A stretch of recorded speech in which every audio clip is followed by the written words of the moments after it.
invited ministries, agents, department here. I don't know we who, because the committee did not invite anybody here. Okay? The issue is, I want to deal with the procedures here. I saw a circular that suggested that the meeting is set for the 19th.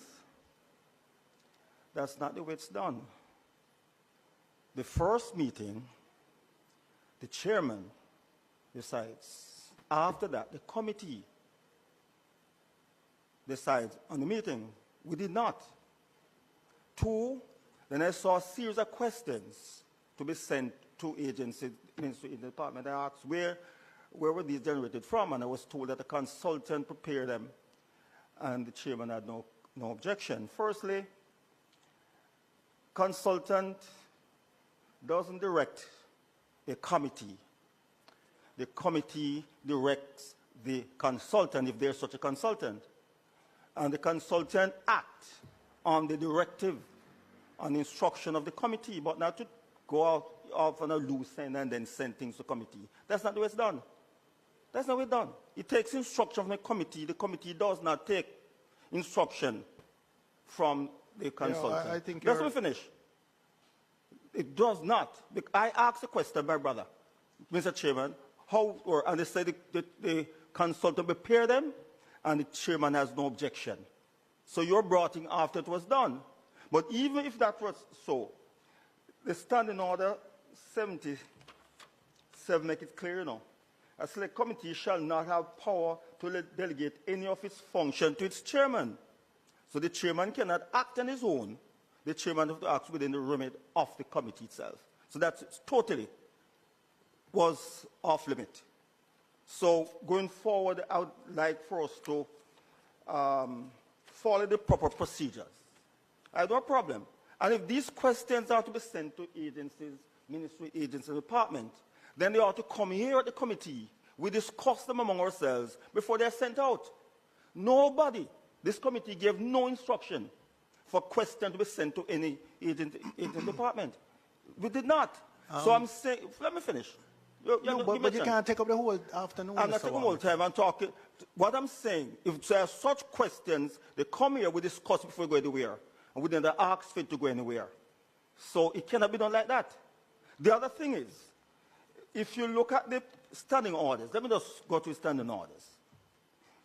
As it relates to the public accounts, the PAAC, it makes it clear what this committee is supposed to be doing. It says, examine budgetary expenditures of government, agencies, and other public bodies to ensure that expenditure is done in accordance with the parliamentary approval. B, that's section 73A. B, monitor expenditure as it occurs and keep the parliament informed of how the budget is being implemented. And C, inquire into the administration of the government to determine hindrance to efficiencies and making recommendation to the government for the improvement of public administration. And it falls squarely into B and C. And C? Squarely into C. And there is precedent that was done by this committee after burial. No, I'm not talking about precedent, you know. I'm talking about his right. I was never part of it before. But I'm saying, I'm reading the same clause you are. It doesn't fall into C anyhow. But anyhow, I don't make objection, but we must follow the proper procedure. That's what I'm saying. Noted. But I don't have a problem. But for going forward, let us follow the proper procedure. Chairman, that's all I'm saying. I hear you, Mr. Warmit, and I know you're a stickler for let's follow the procedure. That's all I'm asking for proper procedure. But I just say, reading here, the first meeting of the Sessional Select Committee shall be held at such a time and place as the chairman, in the case of a Sessional Select Committee, shall appoint. Subsequent meetings shall be held at such time and place as the committee may determine. Yes.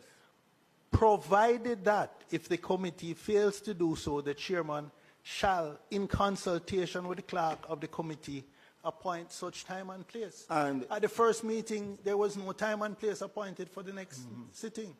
So I am well within the standing orders to consult with the clerk and set a date. No, only the first meeting you have such authority. But I just read it. No, only the first meeting you have such privilege. The other, oh, it's done. We normally send out the thing and said, you can suggest it to her. And it is sent out go and to the ask standing members orders. for the, Mr. their Warmington, go to availability. the standing orders. Huh? It provides for that. Anyway, Mr. Warmington, I just read it, but on the I first don't meeting of want that to authority. detain the permanent secretaries No, anymore. only that, sir, please.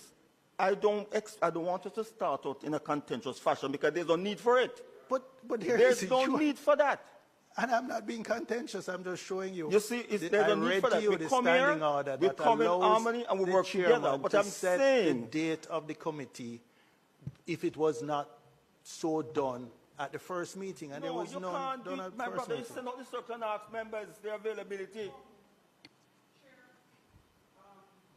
Of the standing orders, for the very first meeting, if no one has made any indication, no communication comes out in respect of the meeting date, what normally happens is the chair would establish that first meeting. You are allowed to set the date. You do not have to consult the members in respect of the very first meeting that is held. And from that first meeting, then the members decide on subsequent meetings. If no meeting date is set at that very first meeting, then what is required by the standing orders is that we circulate for the members to vote on a meeting date. Mrs. Honest, with respect, I have the standing order right Right, so before read me. it again because you're And reading it it does and taking not- a different interpretation. Well, allow me to read it. This is Standing Order 77, Procedure and Select Committees, subsection 8. The first meeting of a select committee shall be held at such time and place as the chairman, in the case of a sessional select committee, or the speaker, in the case of a special select committee, shall appoint. Subsequent meetings shall be held at such time and place as the committee may determine, provided that if the committee fail to do so, the chairman shall, in consultation with the clerk of the committee, appoint such time and place. The committee did not do so. The committee did fail to do so. Anyway, we can...